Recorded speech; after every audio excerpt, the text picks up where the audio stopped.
Hello, boys and girls. We are talking about SOPs today. That's an acronym I'm sure you've heard all the tactical tinnies on the internet say more than once. It stands for Standard Operating Procedure. And it is pretty self-explanatory if you just calm down and think about it, right? It is the standard operating procedure for that unit. And while we're on that topic of units real quick, right?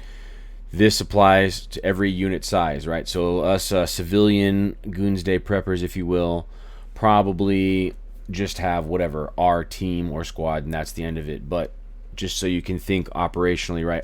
A fire team might have SOPs about some things, and they're part of a squad, which that squad will have SOPs about some things, and they're a part of a platoon, which will have SOPs about some things, which is part of a company, which will have SOPs about some things, which is part of a battalion, which will have SOPs about some things, which is a part of a greater fighting force organization, which they will have SOPs about some things. Okay, wonderful, right? So the greater fighting force SOPs, those apply to everybody, whereas the individual fire team might decide that they're going to do this little detailed thing a specific way because that's what works best for those four dudes. But another fire team would not do that because that is a fire team specific SOP. Makes sense. Makes sense. Dope. Okay. So SOPs, how you could standardize anything if there's any reason that you find that it's advantageous to have it standardized. It's like simple, but that's just the truth, right? So there's a lot of stuff that's standardized with SOPs. First of all is gear. Okay, the common one is like how much gear do I have on them, right? So if you standardize how much water guys carry, then you're making sure everybody's carrying the proper amount of water at minimum. Same thing with ammunition, same thing with batteries. Common one you hear about is standardizing the medical kits, either its location or its marking, so it's very easy and quick for everybody to know where it's at.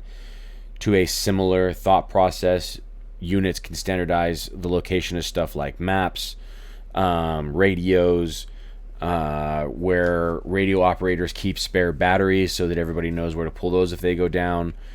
Stuff in vehicles, right? Standardized where the tow kit goes, standardized where the pioneering toolkit goes, standardized where the fire extinguisher goes. So every vehicle has that stuff in the same spot. So even if I'm running up to another squad's vehicle because they just got blown up and I'm trying to assist them, I don't have to ask where the fire extinguisher is.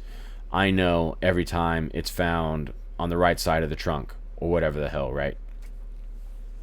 Wonderful. Okay, so that is gear and its standardization and some reasons why you would standardize it.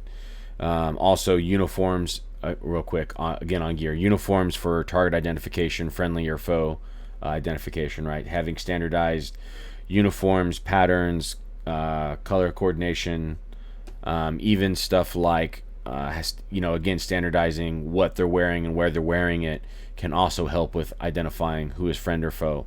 I hate having SOPs about where I got to keep my mags and all my water and stuff like that, but some units do it, and there is a reason for it.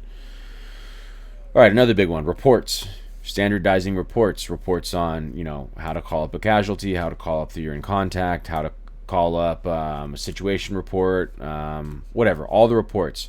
Rather than just getting on the radio and be like, oh, stuff's happening and it's like this and we need this and we're over here and it's all scattered and you're like trying to take notes and then like reread those notes that are written in hand all shitty or whatever. If there's a standard procedure, right, and you're like, I'm going to pass this report to you. It's got 9 parts. Stand by for part 1. Stand by for part 2. Stand by for part 3, etc., etc. Then it's very easy. Everybody's on the same page. It's easy to send the report. It's easy to receive the report. It's easy to pass the report on to somebody else. So that's why we standardize reporting. Another big one, immediate action. Okay, so the immediate things you do when, battle drills is another thing that this is called. When X happens, everybody does Y. Now, you don't want to get too complex or too far because reality is a complex and variable situation that is going to require individuals, primarily leadership, to make game day calls and audibles and get people going where they need to go, how they need to go there. So you don't want to be too rigid and too complex and too in depth with your immediate action, but you also don't want a squad to start getting shot at and then they all just look at the squad leader and be like, well, what do we do? Do you want us to shoot back at them, or do we run away now, or what do you want us to do, man? Waiting on you, right? You want to at least get the ball rolling. When this happens, everybody can go ahead and do this, right? If you receive contact, everybody can get online, face direction of contact, and return fire.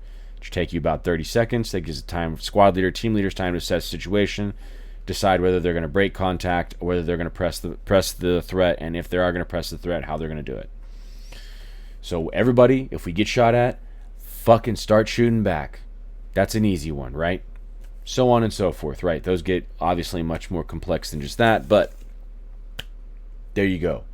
We have SOPs for immediate actions. What do we do when we get to a danger crossing area? What do we do when a car gets blown up? What do we do when we receive contact? What do we do when we receive a casualty? What, et cetera, et cetera, et cetera. What do we do when we see a drone? Wonderful. All right, marking. Now this is going to be, half the time it's going to be SOP standardization, half the time it's going to be custom for the mission based on mission requirements and what your logistics allotment looks like, what you have access to. But having some general standardization to your signals plan is good, right? Red signals always mean this. Green signals always mean this, right? So that way, you're not saying, red means mission canceled on one operation, and then the next operation, red means condition set to go on the mission, and then people are getting confused and thinking of different stuff. So having a level of standardization with your marking plans is extremely advantageous.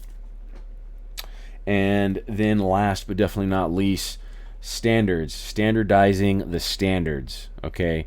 Standards for fitness, standards for shooting, standards for equipment that you have, standards for equipment you bring on patrol, etc., etc., etc. Setting a standard and adhering to it is good for everybody in a fighting unit. Keeps everybody in check. Make sure nobody's playing favorites. Make sure nobody's getting complacent. Make sure nobody's slipping through the cracks. The standard is the standard, and everybody must meet the standard. Wonderful. That's SOPs, boys. Catch y'all on the next one.